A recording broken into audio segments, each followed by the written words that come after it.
আনিন Numan ইবনে বাশীর জাহান্নামের আগুন সম্পর্কে একটা হাদিস।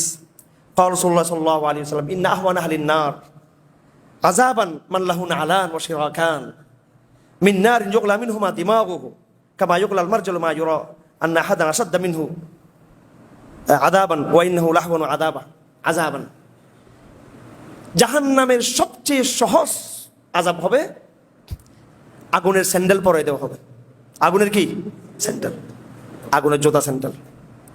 মগজগুলো সিদ্ধ হইতে থাকবে তার ওই গরমে। আগুন থাকবে কিন্তু কোথায়? পায়ের নিচে স্যান্ডেল এবং জোতা পরে দিতে হবে, মগজ সিদ্ধ করে ফেলবে।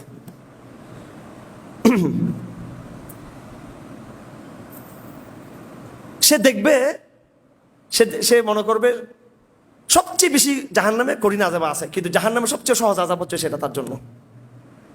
জিজ্ঞেস করা হয়েছিল, ইয়া রাসূলুল্লাহ, আবু তালেব তো এত সাহায্য করছে, কোথায় থাকবে? পরে জাহান্নামের উপরের দিকে থাকবে একটু করে, যেখানে কম আযাব মানে সেটাও সবচেয়ে ভয়ঙ্কর দুনিয়ার। আল্লাহ পাক আমাদের সবাইকে এই আল কোরআন দারসে বসার উসিলায়, কোরআন বুঝার উসিলায় সবাই আজকে থেকে কেমন ধরবো তো, হ্যাঁ কেমন ধরার চেষ্টা করি।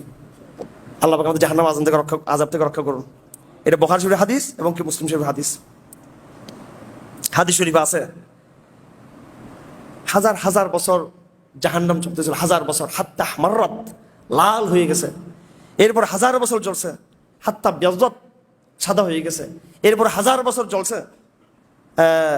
হাত্তা ওয়াদ্দাত, সাদা হয়ে গেছে। জ্বলতে জ্বলতে জ্বলতে জাহান্নাম কি হয়ে গেল? লাল হয়ে গেল। জ্বলতে জ্বলতে জাহান্নামটা সাদা হয়ে গেল। এরপর জ্বলতে জ্বলতে হাজার বছর জাহান্নামটা কালো হয়ে গেল। ফাহিয়া ইসওয়াদ্দাত মুজলিমাতান, এবার কালো, একেবারে চুকচুকে কালো হয়ে গেছে এখন জাহান্নাম জ্বলতে জ্বলতে। এই হচ্ছে জাহান্নামের অবস্থা। এটা তিরমিজি শরীফের হাদিস।